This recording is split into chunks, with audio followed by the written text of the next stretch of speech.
Vamos então agora chamar o Fábio Fares, da Quantser, aqui com a gente, analista de macro da Quantser.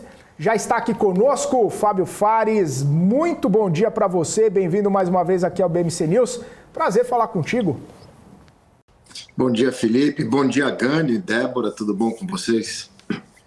Tudo jóia, Fábio. Gani e Débora estão por aqui, daqui a pouquinho eles aparecem na tela aqui, mas já quero começar falando contigo justamente sobre toda essa situação que a gente viu ao longo dessa semana, né? Agora saindo informações sobre emprego, que segue mostrando aí resiliência, não baixa tanto quanto o Fed gostaria, e a gente viu a divulgação do livro bege ontem mostrando ali que seguem, né, essas percepções de que a inflação precisa ser controlada e o juro provavelmente deve continuar um pouco mais alto aí nos Estados Unidos. Queria entender um pouquinho da sua percepção, né, sobre esses dados divulgados recentemente, como que eles estão conversando com todas, né, as conversas que a gente tem tido aí ao longo das últimas semanas e principalmente diante de uma pré-reunião de Fed que vai acontecer entre o fim desse mês, o comecinho do mês que vem.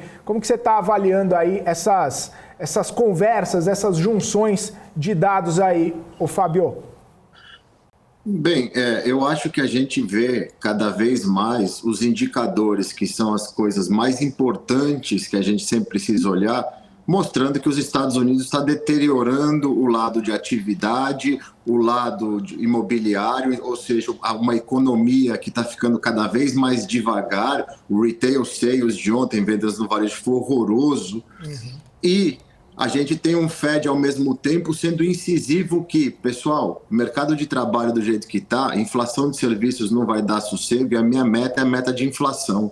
E eu vou desacelerar a economia, por isso eu vou subir juros. Só que agora o grande problema é, vou subir devagar.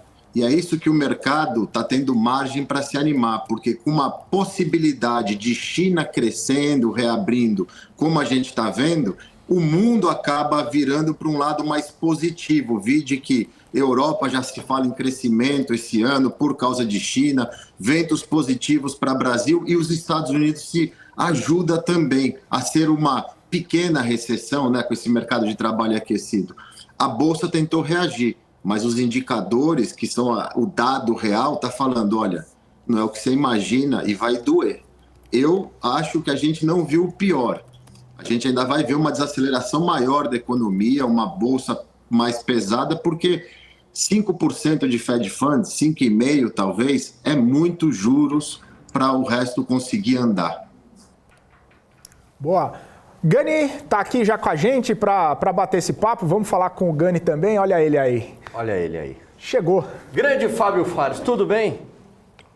Tudo bom, Gani? E você, cara? Tudo jóia, feliz 2023 para você. Fábio, seguinte, se fala aí numa possível recuperação mais forte da economia chinesa, né? Recuperação não, crescimento mais forte em relação a 2022, podendo trazer um ânimo no mercado de commodities. Até que ponto isso poderia beneficiar o Brasil? Seria um movimento parecido que ocorreu lá atrás ou não?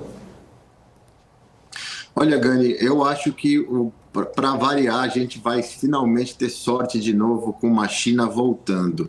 O Brasil se beneficia muito, só que eu acho que a grande diferença não é um 2003 que a China vai vir para 15, 10 de crescimento. É uma China que vai voltar a tentar a crescer e que, se tudo der certo, termina esse ano com 4,3 de crescimento. Então, assim, é positivo, mas assim, não é aquele abraço fraterno ainda, sabe? Vai ser uma coisa a passos leves. Mas ajuda muito o Brasil, com certeza.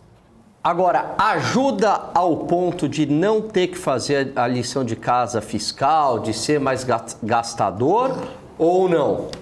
Não. Não, isso não tem almoço grátis. Eu acho que esse governo está vendo isso hoje. Ontem, depois das declarações do final do dia sobre independência do Banco Central e responsabilidade fiscal, a curva de juros está subindo 2%, a bolsa chegou a cair 1%, está melhorando um pouco agora, e o dólar abriu subindo 1%, o que é ruim e o que a gente tem que falar, né, Gani? Porque um lado fala que o mercado é egoísta, que o mercado não se preocupa com a fome. Só que o mercado tem que avisar as pessoas que a gente não só se preocupa, que quanto mais eficiente for o mercado e quanto melhor o governo reagir aos recados do mercado, quem ganha é o povo mais carente, com uma inflação mais baixa, com juros menores, com uma moeda mais forte. Eles têm que entender que tudo isso que acontece quando o mercado fica revoltado é porque o mercado o dinheiro de verdade não está confiando nas autoridades e está indo embora. E é ruim para quem não tem dinheiro para estar no mercado, porque vai ficar com mais inflação, vai pagar juros mais altos, a atividade vai desmoronar, vai perder o emprego. Então, assim, tem que parar de falar que um é contra o outro. Não é. Os dois funcionando juntos e bem é melhor para todo mundo. É o que o pessoal fala, né? Pode ter mais sorte do que juízo, né, Gani? Porque se pega esse boom das commodities de novo, esse crescimento chinês e coloca dinheiro para poder gastar, lógico que não vai gastar indiscriminadamente, mas aí já dá um alívio também para todas as ideias que têm sido colocadas pelo menos aí nesses primeiros dias de governo, né, Fábio e Gani? E a leitura do Fábio foi corretíssima, né? Tem essa visão muito ultrapassada de que o mercado é contra a população. Pelo contrário, né? Quer dizer, juros baixos, inflação sob controle, responsabilidade fiscal, beneficia a própria população. O poder de compra da população aumenta, juros baixos traz crescimento econômico, o que gera emprego, juros baixos diminui a inadimplência, dólar baixo aumenta investimentos, né, comprando máquinas lá de fora. Quer dizer, é tudo muito positivo, só falta as autoridades aí entenderem isso. A nossa missão é tentar educar. Entendeu? A nossa missão é tentar educar como vocês fazem, eu faço aqui.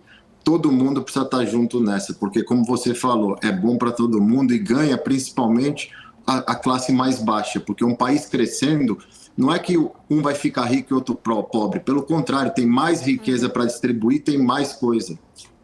Fábio, mas não é fácil essa missão, hein, meu? Não é fácil. Não. Porque você lida com um discurso bonitinho, bem intencionado, né? Cheio de truques, populismo barato, não é fácil, viu? Não, é normal, não tem que ser fácil, agora tem que ser jogado limpo e tem que ter o direito de ser escutados os dois lados, entendeu? Os dois lados debatendo, as pessoas vão ter total condições de analisar os fatos, escutar e falar, não, realmente um tem razão, o outro não. Jogo limpo, vamos embora. É difícil, é duro, demora, porque o nosso discurso é um pouquinho pior, né? Não é encantador, mas a gente consegue com o tempo, porque a deterioração que o outro lado causa custa caro também. Posso entrar nessa conversa? Estou aqui, Fábio Fares, prazer, bom dia para você. Tem uma pergunta, né? Obrigada, bom dia. Diante desses pontos aqui, né, que nós já começamos essa conversa, trazendo um pouco mais dessa questão, né, de contar aí, de repente, com a sorte também do boom das commodities, como foi no passado. Pode ser que, né, a gente tenha aí, neste novo governo, um grande desafio, se realmente não tiver a sorte que teve no passado, enfim. Mas falando um pouco mais de commodity, abertura de China, me veio uma outra questão aqui, né, Fábio? Eu estava até, inclusive, te acompanhando nas suas redes sociais, vi você falando sobre isso. Acho importante a gente trazer esse assunto aqui para a nossa mesa.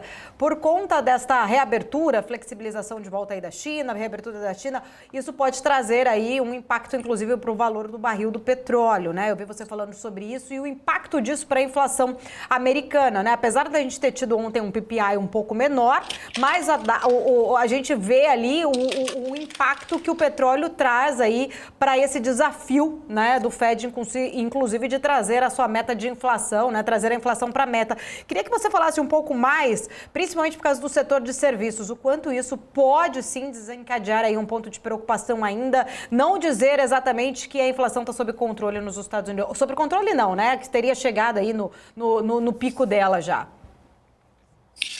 Esse é a única variável que o Fed não vai conseguir controlar e ele vai ter que monitorar isso com uma lupa, porque inclusive o chefe dele tem que comprar muito petróleo também. Lembrando, o governo americano vendeu milhões e milhões de barris da reserva e tem que repor. E ele sempre fala que perto de $70 ele vai começar a repor. Então ele já coloca um piso no preço do ativo que pode prejudicar a economia americana.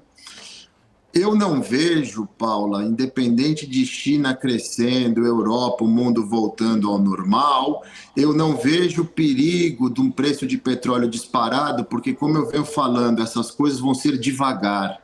O peso de 5% de juros americanos no mundo é muito grande. Então, a China não se move, mesmo ela não tendo problema de inflação atualmente, ela não se move tão rápido, porque o custo do dinheiro no mundo é mais caro.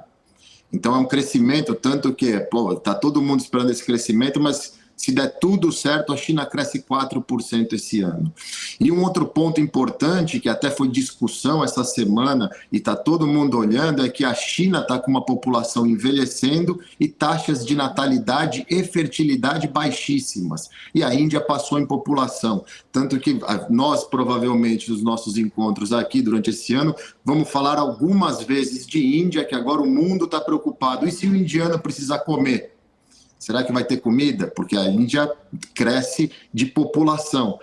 Então, assim, eu não vejo perigo do petróleo explodir, a não ser que aconteça alguma coisa como essa guerra da Rússia e da Ucrânia, que seja um fator que ninguém está prevendo. Se for por demanda, eu acho que tem espaço e o próprio OPEP tem instrumentos para também não deixar disparar, porque não é do interesse de ninguém, mesmo ela ganhando mais dinheiro, porque fica disfuncional o mundo e não funciona.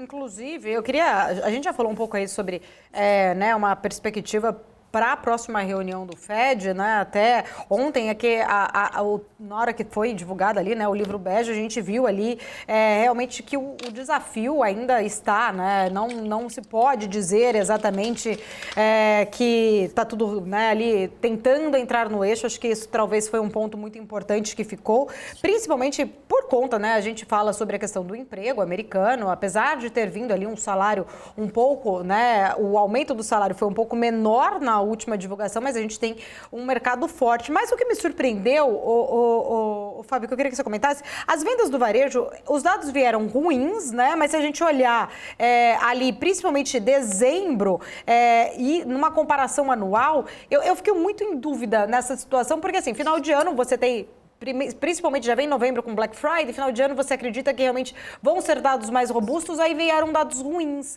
né? Apesar de estar com será que é uma mudança já no comportamento aí do americano, segurando de repente um pouco mais os seus gastos, preocupados exatamente com este cenário de uma possível recessão 2023? Médio ainda, Paula. O que acontece em dezembro também, eu comentei isso um pouco, é uma mudança de hábito, porque, querendo ou não, o retail sales foi ruim, mas você pega o número de novembro, ele foi muito forte, a Black Friday foi recorde esse ano. Então, antecipou muita coisa, aproveitando a dificuldade, antecipa. Agora, se você olhar um dado que preocupa, é dívida de cartão de crédito, com juros hoje de 20 rodando, está bem alta. Então, assim, eles estão consumindo, e a preocupação do Fed é justamente essa, porque o que eles estão consumindo são serviços. Então, o gasto semanal não é o gasto grande, mas é o gasto que não para, e serviço você não escala. Por isso que os preços sobem, a inflação vai ficando pior. Ô, Fábio, deixa eu fazer uma pergunta. Qual é a sua percepção? Fed Fund Rate chega a quanto? Para no 5 ou 5,25 ou até mais? E em quanto tempo ele vai ficar nesse voo, né, com a taxa estável e aí começa a cair a partir de quando? Eu sei que é uma previsão, é bola de cristal, mas uma percepção aí. Olha, a gente sempre pega no começo do ano, né, e traça um cenário para ter uma visão e vai trabalhando com os indicadores para se ajustar. Na minha cabeça, pelo que eu vejo, ele indo de 25, eu acho que a gente vai de 25 agora, dos 4,5, né, se ele dá 25, 4,75, em março ele dá mais, vamos para 5, em maio ele para no 5,25. Eu acho que a gente para ali, 5 com 5,25 de Fed Funds. e o mercado fica azedo até o final do primeiro tri, começo do segundo trimestre daqui, que é quando vão ter mais demissões, mais bagunça, a economia vai realmente falar, ó, estou exaurida. Em relação a corte de juros, eu acho que a partir de novembro a gente já pode estar vendo ele começar a cortar e vai cortar um pouco mais rápido do que subiu. Ou seja, eu acho que a gente já fecha o ano ali com um corte de meio, mais um de meio talvez, já abaixo de entre 4 e 4,25 de juros, porque não dá. A gente vai aprender que juros americanos eles precisam ser baixos, que custa caro para o mundo todo. Então, eu acho, minha cabeça é essa, a gente piora agora, mas termina o ano bem. Ô, Fábio, e aí, esse movimento que você trouxe, ele já foi todo precificado ou não? Você acha que tem espaço, na hora que a economia ali chegar gritando, a Bolsa cair ainda mais? Não, eu acho pelo contrário, eu acho que essa euforia de começo de ano com a S&P subindo 4% nos primeiros 16 dias é muito mais em cima de uma expectativa da China resolver o problema, só que as pessoas não estão olhando que o que faz preço nos Estados Unidos é a economia americana, e a economia americana, todo indicador está te falando, eu estou ruim, como diz o professor Cabral que não está aqui, deu ROD, não vai, entendeu? Então, assim, eu acho que tem muito espaço ainda para essa bolsa cair. O S&P não me surpreenderia no 3.200, 3.000, e ele está brigando para ir para 4 ainda. Perfeito. Fábio, já que você falou, né, que tem muita gente olhando para essa recuperação da economia chinesa e não exatamente para a economia americana em si, eu estava lendo aí, você tocou nesse ponto aí da população chinesa, enfim, né, eu estava lendo esses dias que alguns analistas chineses estão prevendo lá uma recuperação em V agora, né, com essa mudança aí, com essa flexibilização, a reabertura total da economia por lá, semelhante a que teria acontecido em 2021. Falo que teria acontecido porque eu gosto muito de frisar que dados chineses, né, a gente não tem aí argumentos, porque são feitos aí, mandados aí, né, inclusive por eles, fica aqui muitas dúvidas às vezes em relação a isso, mas você acredita realmente que essa recuperação agora da China para essa reabertura venha em V, como tivemos, né, no passado? Não, eles nem têm dinheiro para isso, Paula. A China, além de não ter dinheiro, ontem o Stuhlberg estava num podcast, ele tocou num ponto muito verdadeiro. A gente só vai conseguir interpretar se a China vai crescer de verdade quando eles provarem que eles estão com nenhum problema no mercado imobiliário, onde você tem um estoque gigantesco de propriedades avulsas, você tem um governo estimulando a compra e você tem uma população que timidamente voltou a adquirir imóveis, que é uma coisa cultural na cabeça deles. Ou seja, se a base da economia e uma coisa culturalmente ainda não está se mostrando sólida, tem muita coisa para ser esclarecida. Então, assim, eu não vejo essa palavra recuperação em V, com juros a 5%, esquece, não existe mais. Esse V vai ser um Wzinho, começa e vai voltar para corrigir, porque não tem força para ter recuperação em V. Nada mais, enquanto os juros americanos estiverem nos níveis que estão e continuarem subindo, nada tem força para recuperação em V. Quem viveu em época de juros é que o problema, a gente não tem a percepção disso, porque o Brasil sempre tem juros e a gente se vira. Mas o Brasil é a exceção, não é a regra. Os Estados Unidos é a regra. Os Estados Unidos com 5% de juros, o mundo anda num outro ritmo. Inclusive, né, tô lendo aqui uma notícia que saiu da Reuters, né, que o setor imobiliário da China encolheu 5,1% em 2022. Isso faz a gente, recentemente estava refletindo, falando mais sobre toda essa questão do crescimento da China. O Van Dijk, que estava aqui comigo, ele ainda usou um termo, né, a China pode ser aí um grande tigre de papel, principalmente por conta dos números, né, que a gente vê que são divulgados, mas teoricamente ali, principalmente a gente viu uma crise imobiliária recentemente muito grande na China e em muitas cidades aí, né, chamadas de cidades fantasmas, construídas, vazias, essa parte aí das hipotecas que a gente trocou tanto nesse assunto com a crise da Evergrande em 2022, traz sim ainda algumas dúvidas em relação a essa questão, principalmente do crescimento, né, do setor imobiliário, de construtoras em si, e isso afeta, querendo, né, ou não, a gente tem aí números, mas a gente vê uma situação que pode ser que demore para se normalizar ou crescer conforme eles eles divulgam muitas vezes. Por isso que ele trouxe essa nomenclatura de tigre de papel da China. Achei até muito pertinente essa análise dele. E aí eu queria entrar nesse ponto para entender a sua visão em relação a o respingo disso para a gente também, principalmente por conta dessas questões das construtoras. Olha, Paulo, eu acho que qualquer coisa que puder ser positiva para o Brasil esse ano, a gente tem que torcer que seja da melhor maneira, porque a gente vai precisar. A gente está aqui no dia 19 de janeiro e até agora tudo que a gente viu foi coisas agressivas e sonhos e nada de concreto acontecendo. A gente sabe que isso tem um prazo para terminar. Sim. O Brasil tem vários desafios pela frente, independente de quem está no governo. São desafios que o país precisa enfrentar, onde nós temos um fiscal que gera desconfiança. A nossa dívida PIB que vai estourar esse ano de novo, isso custa caro para todo mundo. Um país que, se os Estados Unidos entra em recessão, se prejudica. Desemprego subindo, a inflação voltando. Então, assim, tudo pode ser positivo, o que vier de positivo é bom, mas o governo tem que fazer a parte dele, tendo um plano, mostrando esse plano para as autoridades, o mercado, para a população e exercendo o plano, porque não adianta a China crescer 10 e o nosso piloto fazer caca, porque não vai adiantar nada, entendeu? E não tem espaço, e não teria espaço com qualquer outro presidente que não fosse responsável, independente de quem está lá. A gente não tem margem para errar muito de agora em diante, porque é uma situação macro diferente, e se a China ajudar, era a hora da gente fazer tudo certinho, porque seria menos dolorido.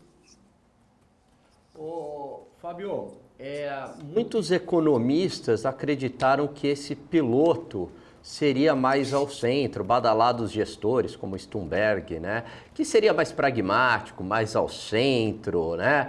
E agora eles estão meio que surpresos, falando, nossa, não esperava nada disso. Então, esse discurso fiscal mais irresponsável, ferindo aí também, um discurso ferindo a independência do Banco Central e tudo mais. Você acha que eles estão fazendo hedge ou, de fato, eles foram ingênuos? Olha, Gani, eu vou voltar para quando você e o Felipe estavam no quadro do que vocês fazem à tarde, mais aí no jornal, e vocês estavam falando do Back to the Future, De Volta para o Futuro, a DeLorean.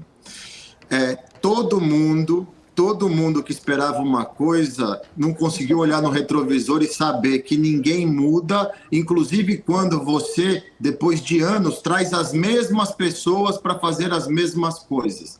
Então, assim, na minha modesta opinião, quem está fazendo meia-culpa agora ou é desonestidade intelectual ou é muita coisa diferente que vive em Nárnia, porque era só olhar para trás.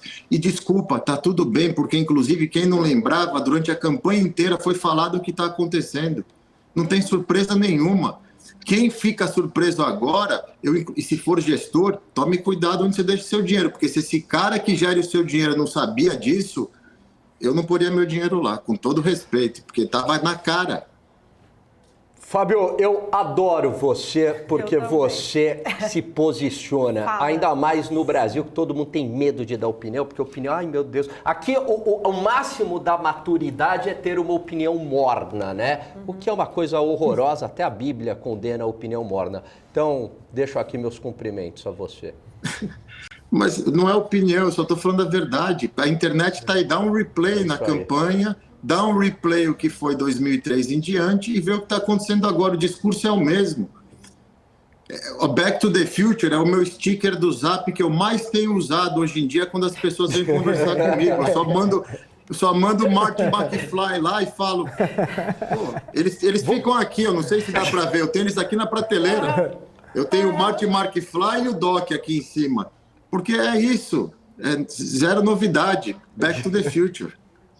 Surpreendentemente estarem surpresos. Essa foi uma frase que eu ouvi outro dia também, aqui do Dumas, que eu guardei. Tem algumas que eu vou copiando aí também. E podia lançar um livro de frases da BBC, frases emblemáticas, tipo Nelson Rodrigues, assim, as frases. Só não pode ser aquelas frases tipo Clarice Lispector, que ela nunca falou, né? Ou do Warren Buffett, né? Só para deixar o post, né, mais intelectual. Existe. Felipe, eu sei que você tem perguntas aí para o Fábio, fica à vontade. Eu tenho pergunta várias, inclusive, pro Fábio, mas é só para complementar. Depois tem aqueles lá que falam um boa sorte, né, Fabio? Depois de tudo que acontece, é o boa sorte dele, depois fala, poxa, fui aí dá uma desagalo, aí sim fomos surpreendidos novamente. Não foi, né? Pelo amor de Deus. Mas a mais é aquela, no Brasil nem o passado é certo, né? Até o passado é incerto. Até o passado é incerto no Brasil. Essa aí é a mais, acho que é a que mais cabe aqui agora.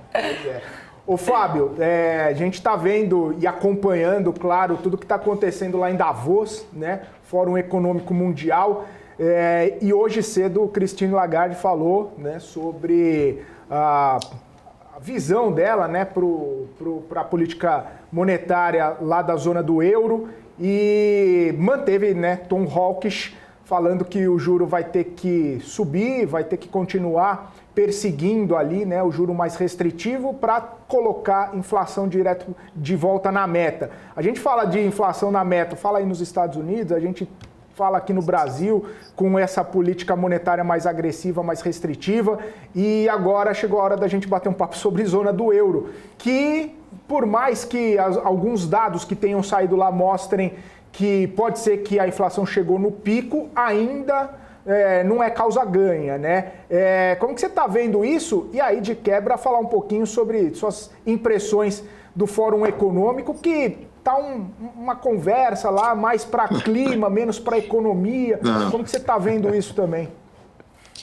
Olha, sobre o banco, eu acho que um dos maiores sinais de que a coisa é grave, muito séria, é quando a Christine Lagarde sai da sua casa em Saint-Tropez, porque ela toma o sol lá o ano inteiro, e vem falar que está preocupada com a inflação e que vai continuar subindo juros e agressivamente, porque hoje de manhã, enquanto ela falava, um dos membros, que tudo bem, ele tem um pé mais para o hawkish, falou, olha, foi 1,5 e não é o único, tá? Não é filho único, assim, já falando, a discussão começa em meio ponto de alta. Mostra que inflação está caindo, tá? Mas assim, estava 10 e a meta é 2. Então, assim, tem 5 vezes para cair, tem alguns 100% para cair. É tipo lojas americanas agora, é 100% todo dia. Tem. Então, assim, não dá para se animar. E falando um pouco sobre Davos, eu repito, eu não sou bom de frases, mas pode entrar no livro da BMC, uma frase do próprio Powell, que na última ata da reunião do FED, ele falou o seguinte, a minha função é se preocupar com a boa gestão da economia e não com se está sol ou está chovendo, coisa desses gêneros. ESG é uma coisa essencial na nossa vida, mas ou a gente faz sustentabilidade de implementação dele, ou vai ficar igual tá a política, o grupinho que gosta, o que não gosta, um xingando o outro e não vai mudar porcaria nenhuma, entendeu? Então, assim... Ou ESG de... Davos... Desculpa...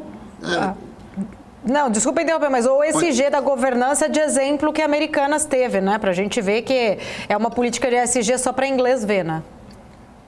Exato. São tantas coisas que precisam ser corrigidas, mas assim, não pode ser bandeira. Porque é inegável que a gente tem que ter fontes de energia renováveis, que a gente tem que se preocupar com o social. Assim, eu fico impressionado que em 2023 a gente tem que ficar frisando que é óbvio fazer o básico. Sim. E a gente tem Google, tem um monte de coisa, mas a gente parece que vive na caverna, que você tem que falar toda hora para a pessoa. Não, olha, tem que fazer o básico bem feito, simples. Ai, como assim? Não, é verdade. Sabe, mas eu não entendo isso. Mas é o básico. Não dá para... Eles viram. Para o petróleo. O que aconteceu durante o Covid? O petróleo disparou, por quê? Porque não dá, não funciona a luz. Os caras, a turma na Califórnia está pondo querosene no gerador para carregar o Tesla. Que coisa mais sem cabeça que seja um negócio desse? Então tem que acabar com isso. Colocar o gerador para carregar o Tesla é demais, né? A que ponto, né? Já pensou? Que exemplo, né? Coloco o diesel lá no gerador, queimo o diesel, mas eu tenho um carro, né, que não polui. Estou fazendo a minha parte, né? A gente até, alguns estudos, inclusive, que falam que o etanol aqui brasileiro, o velho conhecido brasileiro, é muito mais ESG do que o carro elétrico, né? Pela pegada, né, de carbono e tudo mais. Não pode esquecer do lítio, né, da bateria. Né? Não, e também não pode esquecer também que tem a questão do lítio, da bateria, enfim, né? O carro elétrico, ele não é 100% verde. Tem que tomar esse cuidado também, né, nessa questão. Davos é uma festa para todo mundo ir lá, sair na TV, comer e beber bem, entendeu? Desfilar. Ficar uma semana de férias. A única coisa ruim de Davos, diferente das conferências de médicos, essas coisas, não tem os brindezinhos, entendeu? Então você não vai ganhar uma sacolinha, não vai ter o brindezinho, mas pô, você vai se divertir. Mas ganha a primeira classe, hotel badalado. Nem precisa de brinde, né? Vamos, né? É verdade. O Fábio só tá falando isso porque o Cabral não tá aqui hoje. Porque senão ele defenderia a musa dele. Eu tô falando aqui só pra ver se o Cabral aparece no chat. O Cabral é daqueles que fica de férias, mas palpitando, tá, gente? Mandando aqui no nosso grupo. Ele não fica de férias sem assistir a BMC News, não. Ele fica mandando... Daqui a pouco vamos ver se ele aparece aqui. Na hora que a gente fala mal da... O Fábio provoca ele, viu, Gani? Que a Christine Lagarde é a musa dele. Aí ele fica... É a musa do Cabral. É que ele defende ela. Boa, não sabia dessa, eu vou Pega no pé dele agora, A musa do Cabral. O Fábio fala que ela fica lá tomando sol só e tal, aí ele vai cá defendendo, não. Mas falando, eu até entendo o ponto que ele argumenta. A gente pega no pé do Cabral brincando, mas eu entendo sim o desafio que ele fala, que é muito diferente a posição dela, foi até aquilo que nós falamos outro dia, né, Gani? Ela tem ali uma diferença de você subir de juros para um bloco que está com países em situações diferentes do que você unicamente tomar ali a rédea de ser mais rocket de repente de um único país. São economias. Se você puxa muita corda, você estoura aí de um lado. Eu entendo que a gente pega no pé do Cabral aqui, falando que é a musa dele, só para encher o saco dele, mas entendo os argumentos dele. Aliás, Fábio, seria uma baita saída, né? Uma moeda única. Brasil, você não acha? Mercosul fazer o grande real tupiniquim, o Bolívar. Olha, Gani, a Paula ela acabou de descrever perfeitamente por que o euro não deu certo. Tá aí, não precisa de mais nada, entendeu? Se o euro, que são países civilizados, né? Alemanha, a gente acha que é civilizado, mas Itália, Grécia, Espanha e Portugal é o mesmo lixo de Brasil, Argentina e tudo.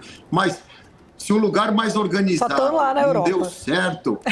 deu certo, imagina a gente aqui, Brasil, Argentina, Venezuela, é tirar sarro, né, cara? Esquece, Fábio, não tem como.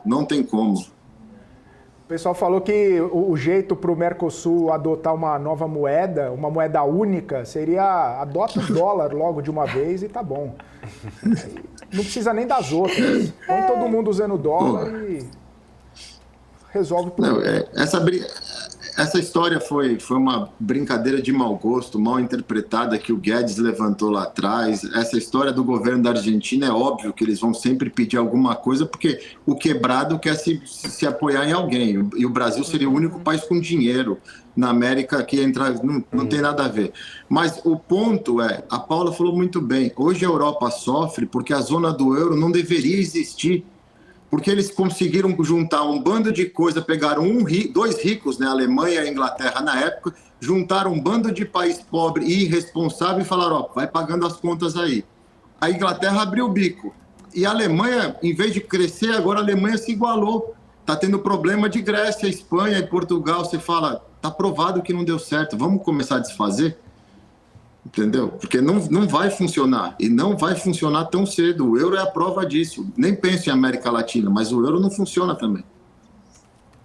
Eu fico muitas vezes aqui pensando, né, Fábio, você trouxe aí um ponto, me fez refletir aqui rápido, em segundos, né? O quanto é benéfico realmente aí para o mundo, quanto que na prática traz resultados, por exemplo, órgãos tipo a zona do euro, sei lá, OTAN, eventos como este, Fórum Mundial de Davos, vamos discutir tal coisa, mas na prática, né, porque assim, de repente a gente vê instituições, toda essa guerra, esse conflito na Ucrânia, muito também pressionado por conta dali, né, de um bloco, de apoiar, mas ao mesmo tempo também não aderir aqui, não vou incorporar a Ucrânia, porque senão eu vou ter que realmente, efetivamente entrar numa guerra, mas olha, nós estamos aqui te protegendo, mas até onde, né, isso não é só, né, papo ou de repente fazer bonito aí, mas de prática, de efetividade, a gente nunca vê nada, né?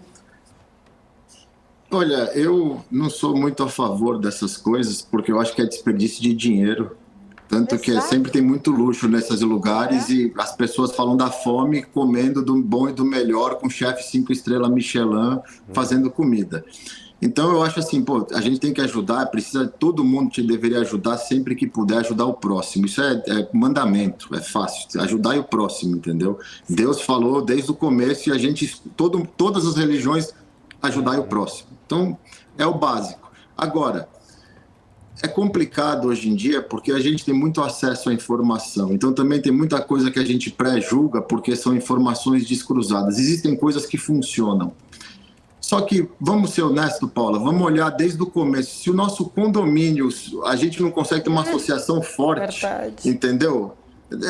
A gente tem que começar pela gente. E aí é muito utópico. Mas eu não acho que nada disso funcione, porque aquela coisa, nem de direitos humanos, tudo tem viés porque são humanos e as pessoas têm sentimentos e preferências. Então, é complicado. Bem complicado. O Edson de Paula falou, este Fábio é massa. Obrigada, gente. Pessoal aqui do chat elogiando aqui bastante. Alguma última pergunta aí, meninos? O Fábio não é Fares, o Fábio é Feras.